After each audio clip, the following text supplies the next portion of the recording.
Ya, Assalamualaikum warahmatullahi wabarakatuh. Saya Galindra Kusuma, NIM 220101990, akan menyampaikan tentang kegiatan mengalokasikan dana.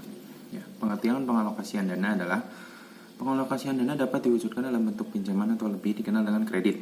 Arti lain dari pengalokasian dana adalah menjual kembali dana perolehan dari himpunan dana atau simpanan dalam bentuk penyaluran dana kredit atau pinjaman. Pengertian kredit dan pembiayaan.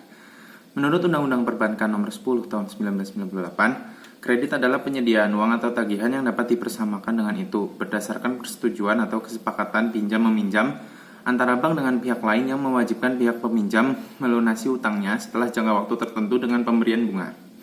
Pembiayaan adalah penyediaan uang atau tagihan yang dapat dipersamakan dengan itu berdasarkan persetujuan atau kesepakatan antara bank dengan pihak lain yang mewajibkan pihak yang dibiayai untuk mengembalikan uang atau tagihan tersebut setelah jangka waktu tertentu dengan imbalan atau bagi hasil. Unsur-unsur kredit itu ada kepercayaan, kesepakatan, jangka waktu, risiko, dan balas jasa.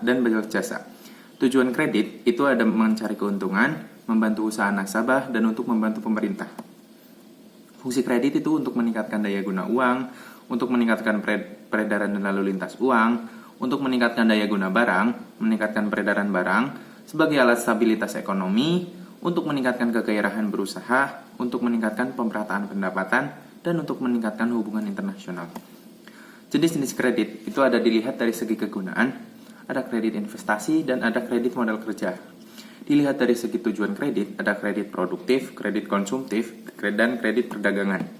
Dilihat dari segi jangka waktu, itu ada kredit jangka pendek, kredit jangka menengah, dan kredit jangka panjang. Dilihat dari segi jaminan, itu ada kredit dengan jaminan, ada kredit tanpa jaminan. Dilihat dari segi sektor usaha, itu ada kredit pertanian, kredit peternakan, kredit industri, kredit pertambangan, kredit pendidikan, kredit profesi, dan kredit perumahan.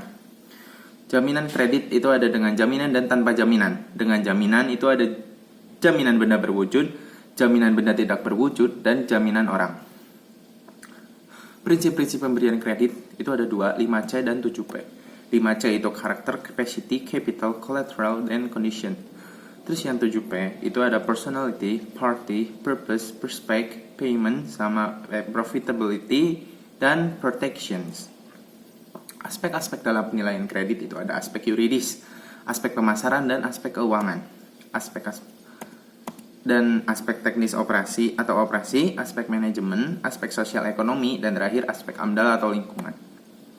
Prosedur dalam pemberian kredit itu ada pengajuan berkas-berkas, setelah itu penyelidikan berkas pinjaman, lalu wawancara 1, setelah itu on the spot datang ke tempat, lalu wawancara 2, lalu keputusan kredit dan penandatangan akad kredit atau perjanjian lainnya, lalu realisasi kredit, dan terakhir penyaluran atau penarikan dana. Kualitas kredit itu ada 5, lancar atau pas itu 0 hari, dalam perhatian khusus atau special mention itu 1-90 hari, kurang lancar atau substandard itu 91-120 hari, diragukan atau doubtful 121-180 hari, macet loss lebih dari 180 hari. Penyelesaian kredit macet itu ada 5 tahapan. Yang pertama itu rescheduling, yaitu memperpanjang jangka waktu kredit dan memperpanjang jangka waktu angsuran. Lalu ada reconditioning, itu kapitalis bunga yaitu bunga dijadikan utang pokok. Penundaan pembayaran bunga sampai waktu tertentu, penurunan suku bunga, pembebasan bunga. Ada restructuring, yaitu penambah jumlah kredit dan menambah equity. Dan ada kombinasi dari ketiga jenis di atas, yaitu rescheduling, reconditioning, dan restructuring.